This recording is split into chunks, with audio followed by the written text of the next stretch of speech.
Bonjour, je suis Dr Nupoué. Ce matin, nous allons faire un peu de la mythologie grecque. Nous allons parler de ce fameux tendon d'Achille. On peut l'appeler tendon d'Achille ou bien on peut l'appeler le tendon calcanéen. Parce que l'os sur lequel il s'insère ici, c'est l'os du pied qui s'appelle le calcanéon. Donc nous allons faire un tout petit peu la mythologie grecque.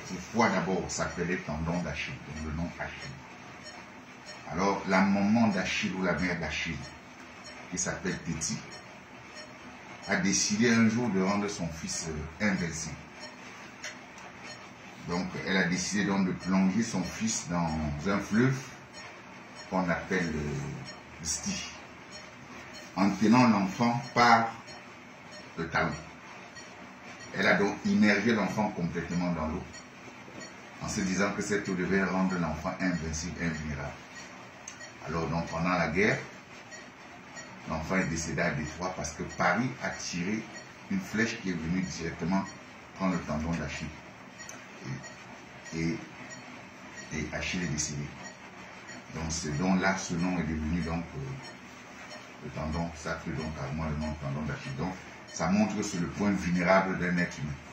Mais il s'agit comme ça d'un tendon puissant qui mesure environ 15 cm de long et de 5 cm d'épaisseur. Et comme tout tendon, il sert à relier les muscles qui se contractent sur un os. Donc c'est lui qui permet de faire le mouvement du pied.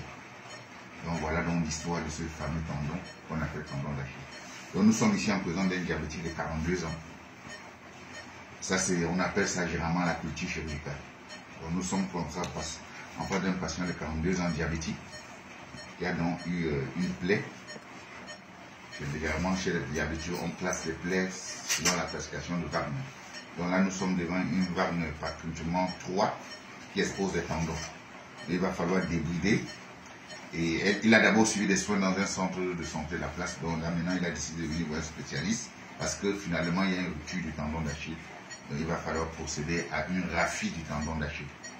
Donc nous allons utiliser la technique du bilan.